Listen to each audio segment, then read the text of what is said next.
Hey everyone, this one starts with text message that changes everything, and it only gets darker from there. Stick with me till the end, and if you're into gripping stories, hit subscribe. At 1:19 in the morning, my phone buzzed on the coffee table, and my stomach tightened before I even touched it.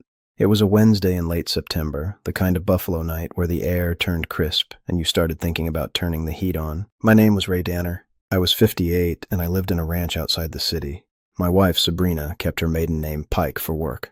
That detail mattered later, when people started calling and acting like they couldn't understand what happened. She told me she was at a franchise conference out west. We'd been married 12 years. Not perfect, but steady. I paid the bills, kept the place running, and asked for one thing: peace. I expected some dumb hotel update or a late tipsy miss you text. Instead, a photo filled my screen.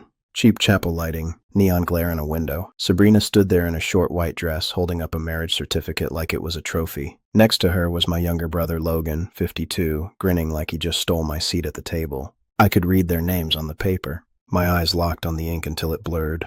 Quick note: before listening, share which city or country you're watching from. And let's continue. Her message sat under the picture. I've been with Logan almost a year. I'm done pretending with you. Then she tossed in two cruel lines meant to make me feel old and useless. She didn't even try to sugarcoat it. I didn't yell. I didn't call. I just sat on my couch and stared at my living room like it belonged to a stranger. The quiet inside me was the scary part, like a breaker switch had flipped and the lights were out. I typed back 2 words: cool, Sabrina. No paragraph. No begging. No rage she could screenshot and show off. I grew up in a family that worshipped appearances. You smiled at dinner and bled in private. I learned young to keep a quiet backup plan because the people closest to you were usually the first ones to reach for your throat. That night, grief didn't show up first. Survival did. I stood up, walked to my desk, and pulled my file folder from the bottom drawer. My hands were steady as I set it on the wood. I could almost hear them expecting me to break, to call and scream and give them a story to laugh about. I didn't give them anything. I opened my laptop, made a new folder labeled Pike, and saved the photo with the timestamp still glowing on my screen. Then I printed it, slid the paper into the folder, went to the kitchen, dropped my ring in a mug, and checked the locks. I kept the mug with my ring in it on the counter like it was evidence. Then I walked back to my desk and sat down hard. The house felt too quiet, but I didn't give the quiet a chance to talk to me. I worked as a municipal budget analyst, and the job had taught me something simple. Control lived in paperwork, not in shouting. I logged into every account where Sabrina had ever been an authorized user, not because anything was hers, but because I'd handed her access when I still believed in the word wife. I found 3 credit cards where her name sat under mine like a friendly little footnote, and I removed her with the same calm I used when I cut useless spending lines at work. Then I pulled up the home repair line of credit and froze it, because I wasn't about to finance somebody else's new life. Each click felt cold in my fingertip, but it also felt clean, like wiping blood off a counter and finally seeing the surface again. After that, I moved money the way you moved sandbags before a storm, fast and without drama. I transferred most of what was mine into an account she didn't know existed, my quiet emergency fund that I'd been feeding for years because my family trained me to expect betrayal with a smile. I left enough in the joint, checking to cover utilities and the mortgage auto-pay for the week, because I wasn't trying to look like a thief. I was trying to keep it legal, simple, and boring enough that a judge wouldn't roll their eyes. I opened my credit monitoring app and put a temporary freeze on my credit, and that part wasn't even emotional. It was pure instinct, because people who pull big stunts in secret usually had a money plan behind it. That was when my stomach dropped, because I saw 2 recent soft pulls from a lender I didn't recognize, sitting there like footprints in fresh snow. There wasn't a new account yet, but somebody had been shopping my name around, and I didn't believe in coincidences at that hour. I called my buddy Marlon, the guy who did e-discovery at a law firm and knew how to grab proof without doing anything stupid. He picked up sounding half dead, and I said, "I need you awake, because I think I'm about to get hit twice." He didn't ask for the story, not yet, and he just said, "Do not do anything impulsive, Ray, and start saving everything with times and dates." I told him, "I'm already building a file, and I'm not giving anyone a free shot at my credit." Then I ended the call before my voice could shake. Around 2:10 in the morning, I called a 24/7 locksmith because I wasn't going to sleep with my doors set up for somebody else's confidence. A guy named Stan showed up in a plain work van and walked up my driveway like he'd done this 1,000 times, which he probably had. He took one look at my face and the cardboard boxes I'd started stacking, and he said, "You want all exterior locks done tonight, or just the deadbolts?" I answered, "All of it, and I want it clean because I'm done playing polite." He swapped the deadbolts on the front and back doors and rekeyed the side door by the garage. then tested every lock twice like he cared about his work. I paid him $420 and tipped him another $60 because I wanted him gone and I wanted the job done right the first time. When his van lights disappeared down the street, I didn't waste a second pretending this was temporary. Before sunrise, I boxed up Sabrina's stuff like I was clearing out a storage unit, not a marriage. Her work laptop dock went in first, then clothes, toiletries, and that fancy suitcase she loved showing off at airports. I didn't throw anything, and I didn't break anything, because rage made messes, and messes made mistakes. I carried the last box to the entryway, lined everything up neatly against the wall, and taped a simple note on top so there'd be no argument about what was where. I pressed the tape down on that note until the edges stuck flat. Then I stepped back and looked at the neat stack by the entry, like it was a display in a store. The sun still hadn't fully come up, and my whole body felt wired and heavy at the same time, like I'd been running without moving. I checked the locks one more time out of habit, then I finally let myself sink onto the couch with my shoes still on. I must have slept maybe 2 hours because the next thing I knew, someone hammered the front door like they owned my house. It wasn't a polite knock, and it wasn't a neighbor needing sugar.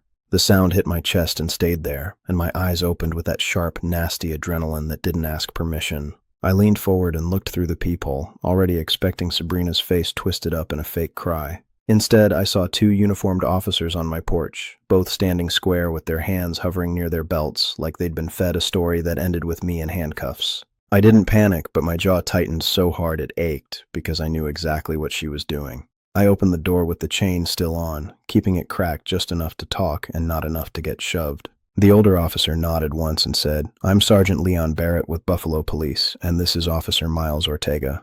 Ortega looked younger, eyes wide and alert, like he'd drawn the short straw for somebody's domestic mess and didn't want his morning to go sideways. Barrett kept it professional, but his tone had that edge like he was walking into a possible fight. "We got a call from Sabrina Pike," he said, stressing her last name like it mattered, "and she's claiming you locked her out, you moved, or stole marital funds, and she says you made threats." He let the last word sit there, because that wasn't just gossip. That was the kind of accusation that could wreck my life if I handled it wrong. I kept my voice level and asked, "Is she telling you she's my wife right now?" Barrett answered, "Yes, sir. That's what she's reporting." And Ortega glanced down at his notepad like he was ready to write whatever came next. I nodded once and said, "Then you should probably see what she sent me, because it changes the whole story." I held my phone up through the crack so they could see the screen clearly, and I pulled up the photo she'd texted. Sabrina in a short white dress, Logan smiling beside her, and a marriage certificate held up like a trophy. Ortega's face shifted first, like he couldn't decide whether to laugh out of shock or look away out of embarrassment, but Barrett didn't laugh at all. He got quiet in that way experienced cops got when a situation went from messy to possibly criminal. Barrett looked up and asked, "Do you own this house, Mr. Danner?" I said, "Yes, and I can show you the paperwork because I'd already printed it and I wasn't going to talk in feelings." I stepped back, still behind the chain, reached to the side table, and handed him the deed packet through the narrow gap. My name on it, and only my name, bought years before I married her. I told him, "I'm not keeping her property from her, and her stuff is boxed and sitting right inside. What I'm refusing is access and control because she lost the right to both." Barrett stepped a little off to the side and keyed his radio, not trying to scare me, just doing what he had to do. "Dispatch, this looks like a civil issue for property," he said, then paused as he stared at the photo again.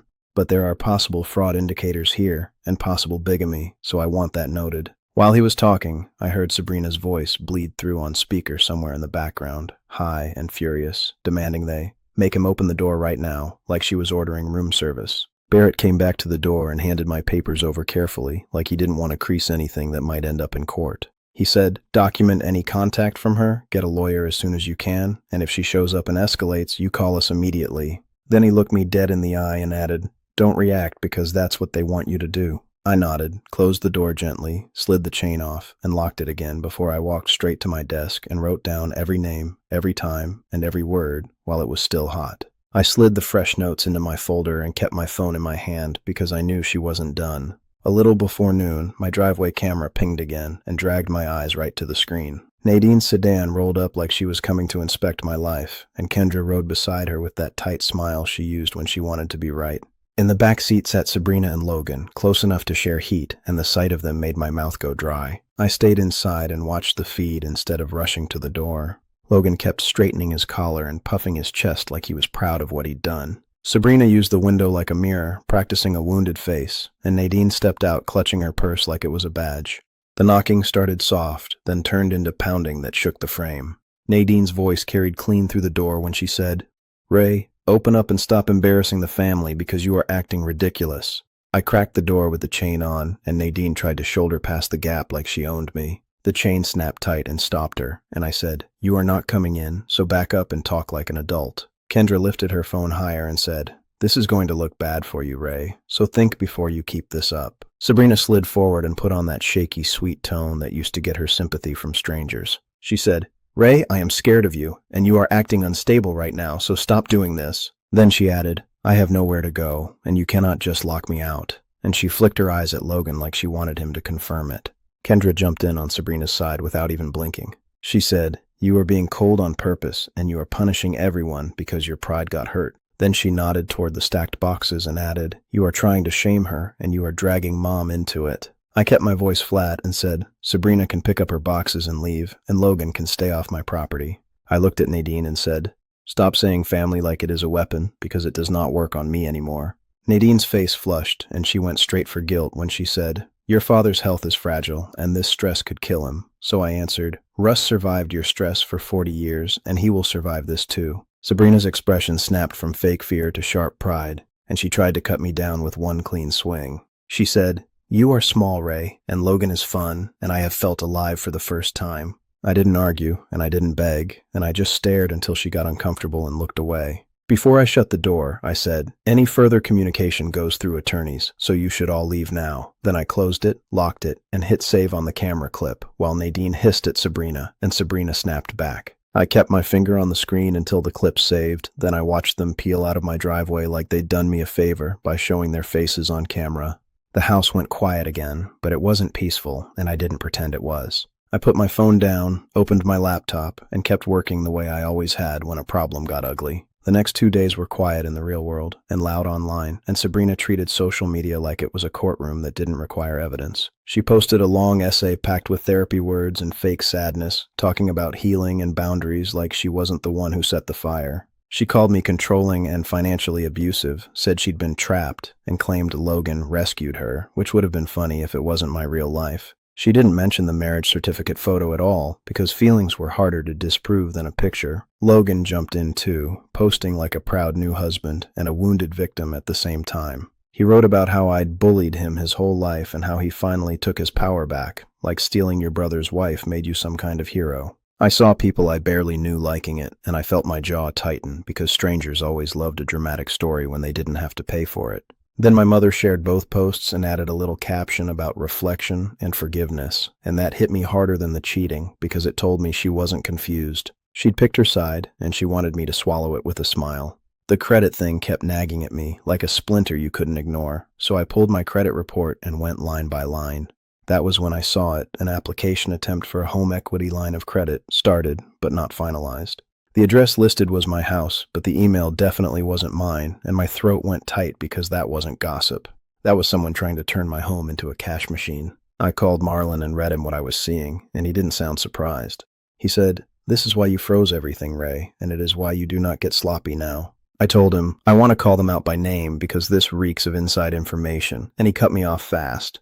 "Do not accuse anybody without proof," he said, "and keep collecting facts like a grown man who plans to win." So I called my bank and flagged it as suspected fraud, and I kept my voice calm even though I wanted to slam my fist on the table. The rep asked questions, typed for a long minute, then said, "The application was stopped midstream, but someone had enough personal information to get far." I answered, "I know, and that is why I am calling, because this is not random." She told me the steps they'd take and what I needed to document, and I wrote it all down like I was building a case file, because I was. I started a timeline the same way I did at work when I had to explain spending to people who didn't like facts. Dates, times, screenshots, bank alerts, camera clips, and copies of posts went into one clean folder with names that made sense and nothing emotional attached. No rants, no opinions, no, "you won't believe what she did," just a boring stack of truth that could survive daylight.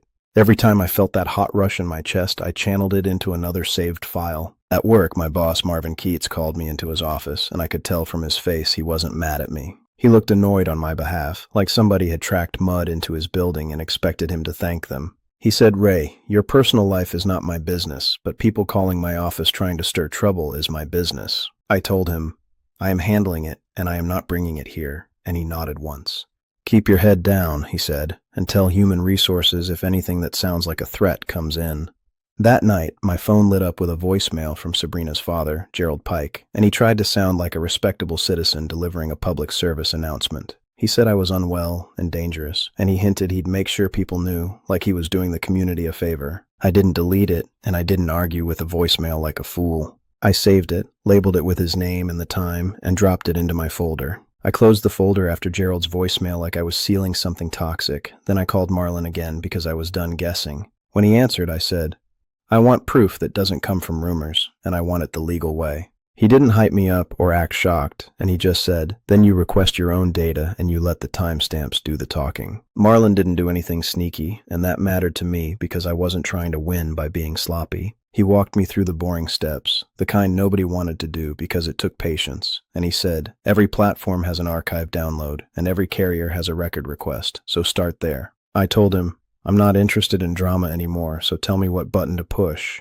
And he said, push the button, then save everything twice. I pulled my social media message archives, my email logs, and my bank statements going back 16 months, and it felt like crawling through broken glass in slow motion. It wasn't fun, and it wasn't brave, and it wasn't some movie montage where the truth jumped out at the right second. It was like digging through trash to find a receipt that proved you were robbed, and you had to keep digging even when you wanted to wash your hands raw. The affair wasn't just an affair, because they weren't acting like two idiots who got caught up in feelings. In the messages, Sabrina and Logan talked about waiting until after Reno so it would feel official and I'd be too embarrassed to fight, like my shame was part of the wedding plan. I read that line twice, and my face went hot because it told me they were aiming for humiliation, not love. Then I found the money angle, and it made my stomach turn harder than the chapel photo ever did.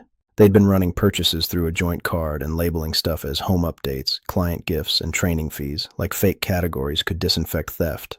I highlighted every charge that didn't match our life, and the total I flagged added up to $18,430. The worst part wasn't the number, even though it was a punch to the throat. The worst part was how they joked about it like I was a walking wallet with a pulse. Logan wrote, he'll just pay it, he always does. And Sabrina replied with a laughing emoji I could practically hear in my head. Then I hit the message that made my hands shake, and I had to sit back because the room tilted a little. Sabrina had sent Logan a voice note saying my mother was on board, and she repeated Nadine's words like it was a helpful tip. Don't tell Ray until after the wedding, my mother's voice said, sharp and certain, because he'll behave if people are watching. I stared at the screen, jaw locked, and I didn't call Nadine because I didn't want a screaming match. I wanted proof that stood up in court. So I worked. I took the cleanest screenshots, printed the bank statements, and built a simple packet with dates, amounts, and their own words lined up next to each other until the pattern was impossible to deny. When it was ready, I posted one public statement online that was short, boring, and calm, and I attached the receipts with the marriage photo, the timeline, and the evidence of attempted financial fraud. Within an hour, the tone online shifted hard, like the room suddenly remembered it had rules. People who'd called me controlling suddenly went quiet. A couple apologized in private, and most deleted their comments like they'd never been part of it. Sabrina started messaging me from burner numbers, flipping between crying and threatening, and I didn't answer a single one. I forwarded every message into my attorney intake folder, labeled each file, and hit save again. I kept forwarding the burner messages into that intake folder until my thumb felt numb, and the more I saved, the quieter the internet got. Their little story didn't just wobble. It collapsed, and I could tell they felt it because the attacks got sloppy. They didn't apologize or back off because people like that never looked in a mirror when the mirror showed them ugly. They panicked, and panic made them reckless. The first hit came through my job like they were trying to poison my water supply. Marvin called me from his office line and said, Ray, close your door and come in here because we have a problem. When I sat down, he didn't even bother with small talk, and I respected him for it. Somebody named Gerald Pike called the city office main line, he said, and he asked for me by name like he had business here. Marvin's eyes narrowed like he was chewing glass. I told him your personal life isn't our service request, and I documented it, and Human Resources documented it too. I kept my voice steady and said, he is trying to pressure me, and I am not bringing this mess to work. Marvin nodded and leaned back in his chair like he'd already decided he hated the guy. Good, he said, because if he calls again, it becomes harassment, and I will treat it like harassment. I thanked him, then walked out with my jaw tight because the message was clear. They couldn't win the facts, so they were trying to ruin the setting where I earned a living. Later that afternoon, Sabrina's mother called my cell like she was running a different playbook. Donna Pike's voice came on soft and careful, the tone people used when they wanted something from you but didn't want to admit it. She said, "Ray, I'm asking you to be the bigger man, and to let bygones be bygones, because this has gone too far." I didn't give her room to float around it, and I said, "Tell me what you really want, because I'm not here for speeches." She exhaled and finally said it. "Sabrina can't afford a divorce," she admitted, like that was supposed to move me. That right there told me the truth, and it wasn't romance. It was logistics, plain and simple, and they wanted me as the safety net while they played house and posted about healing. I told Donna, "Your daughter burned this down on purpose, and I am not paying to make her feel comfortable about it." She tried again with a thin little plea about family and mistakes, and I cut it off. "You should tell her to talk through an attorney," I said. Then I ended the call before she could switch to threats. A few nights later, just after 2:30 in the morning, my driveway camera alerted, and the sound of that notification snapped me awake like a slap. I grabbed my phone and stared at the live feed until my eyes focused, and my stomach dropped because there were two shapes near the side door. Even through the night grain, I recognized Sabrina's posture, and the other figure moved like Logan, pacing and looking over his shoulder like he was nervous but still willing. Sabrina held something flat in her hand, and she kept working it at the handle, then sliding it into the frame like she'd practiced. Logan hovered close, scanning the yard and the street, trying to look tough while acting like a scared kid. This wasn't a family argument anymore, and it wasn't some dramatic talk-it-out moment. It was an attempted break-in, and I wasn't about to step outside and give them a scene they could twist. I stayed in my kitchen where the cameras could hear me and record the time, and I called the non-emergency line with my voice as calm as I could make it. When the dispatcher answered, I said, "I have 2 people at my side door trying to force entry, and my cameras are recording right now." She asked for my address, then asked if I recognized them, and I said, "Yes, it's my wife and my brother, and I want officers sent because I am not confronting them." The dispatcher told me to stay inside and keep the line open, and I did exactly that, standing under the harsh kitchen light with my phone pressed to my ear. Sergeant Barrett showed up with another unit within minutes, and the second patrol lights hit the street. Sabrina and Logan took off. They didn't sprint like movie criminals, and they didn't get in a dramatic chase because they weren't brave. They moved fast enough to disappear into the dark and slow enough to pretend later they were just talking or looking for a charger. The officers checked the door, photographed the frame, and took my statement, but they didn't arrest anybody because they didn't catch them with the door open. Still, Barrett looked at the video on my phone and said, "This report is going to matter, and that video is going to matter more." The next morning, I sat in a small office across from Helena Park, and she didn't waste a second trying to comfort me. She flipped through my packet, watched the break-in clip, and said, "Stop thinking like a betrayed husband and start thinking like a witness, because witnesses win." I told her, "Everything is dated and labeled, and I have backups." And she said, "Good, because I'm filing for exclusive occupancy and temporary orders today." She used my deed, the bigamy evidence, and the attempted break-in report like a hammer, and she hit hard. That same week, a mutual acquaintance slipped me a name over the phone, like they were afraid the truth might bite.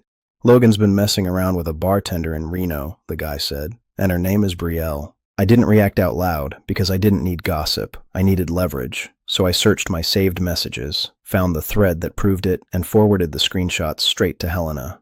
Then I set my phone down like it was hot. The second that Brielle name became real evidence, my family's silence snapped, and my screen started lighting up like somebody hit a panic button.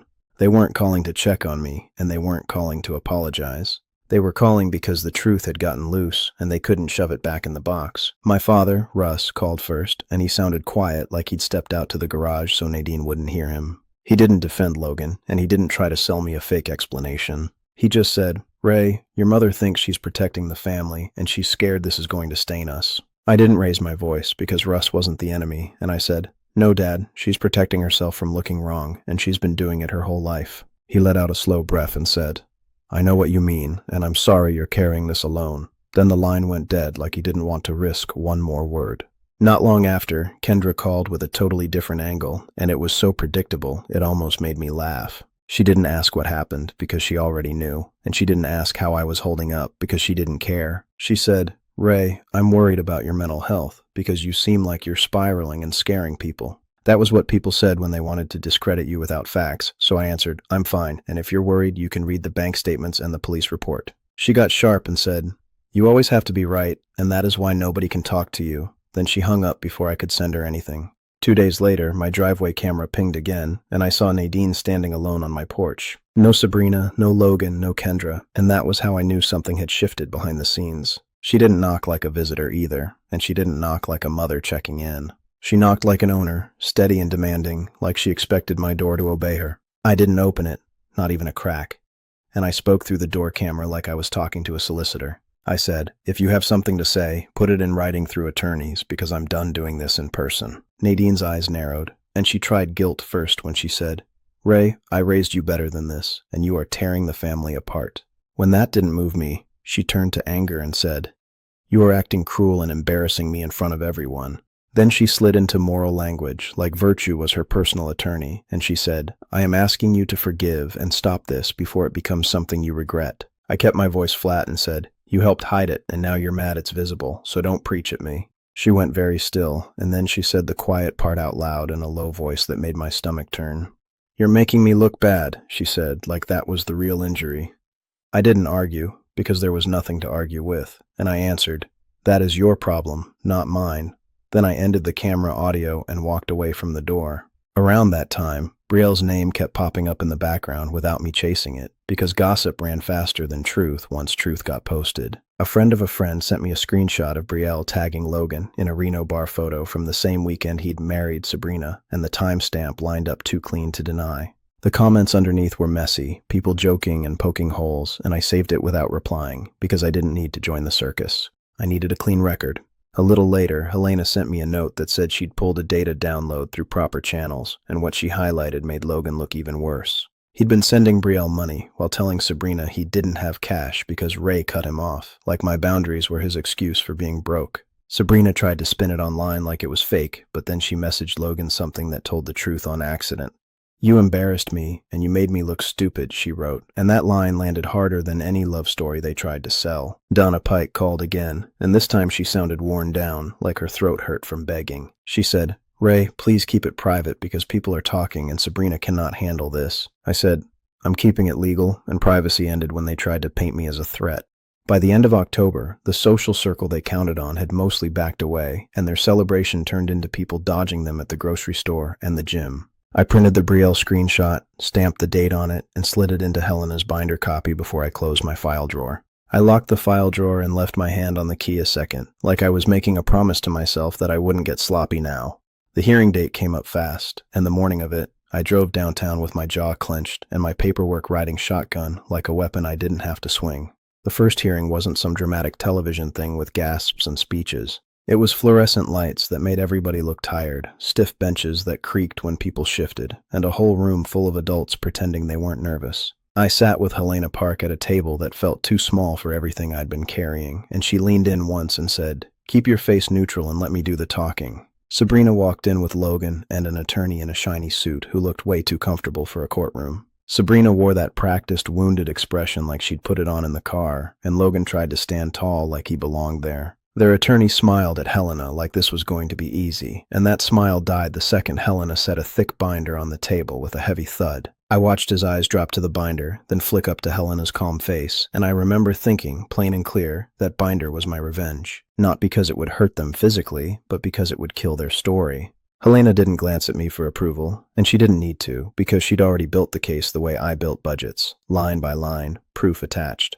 Their attorney started with feelings, because feelings were all they had. He said Sabrina felt emotionally neglected, and that I was controlling, and that Logan had been supportive, and that everything moved quickly. He tried to make it sound like a sad romance that got out of hand, and he kept turning toward the judge like he was waiting for sympathy to do the work. Judge Simone Alvarez wasn't there for that, and she cut him off the first time he drifted into a speech. "Counselor, I need dates and specifics," she said, sharp but controlled, not a summary of emotions. That was my kind of person, and I felt something inside me settle because the room had rules again.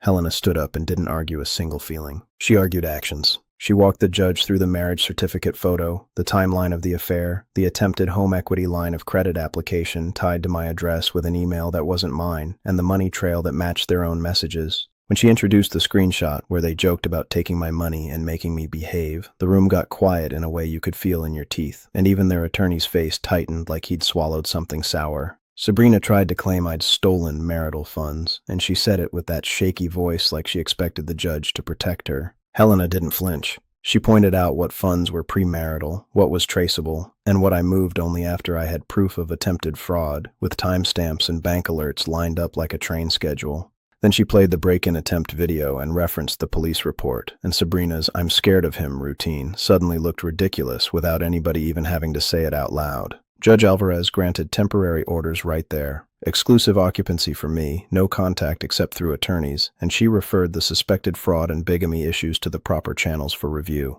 Sabrina's attorney tried to object, but the judge shut it down with another demand for facts he couldn't deliver. Helena gathered her binder like she'd just finished a normal work meeting, and I followed her out without looking at Sabrina once. Outside the courthouse, Donna Pike and Gerald Pike tried to corner me near the steps, and Gerald's face had that tight, angry smile like he wanted to intimidate me in public. Donna said, "Ray, please, you don't have to do this," and Gerald added, "You're going to regret how you're handling this." Helena stepped between us immediately and said, "Back up right now, unless you want this behavior added to the record," and she didn't blink until they moved. Later I heard through a mutual and then saw it confirmed in a filing that Sabrina and Logan had a blow-up because of betrayal, and their fresh little marriage started cracking before the paperwork was even cold. When I got home that day, I didn't celebrate, and I didn't smile at the quiet house like it forgave me. I walked straight to my desk, opened my folder, and filed the court order on top where it belonged. That court order sat on top of the folder, and my hands stopped shaking when I touched paper. The divorce didn't wrap overnight, but the direction was set. Once a judge saw documented malice, the game stopped working because threats and tears couldn't outtalk receipts. Over the next few weeks, Helena negotiated from strength. She kept the calls short, the emails clean, and the language tight enough that nobody could wiggle later. When I asked if I was being too hard, she said, "You are being accurate, and accuracy is not cruelty." Sabrina tried one last pivot and sent a soft message about remembering the good years and how she never meant to hurt anyone. I didn't answer because that wasn't forgiveness.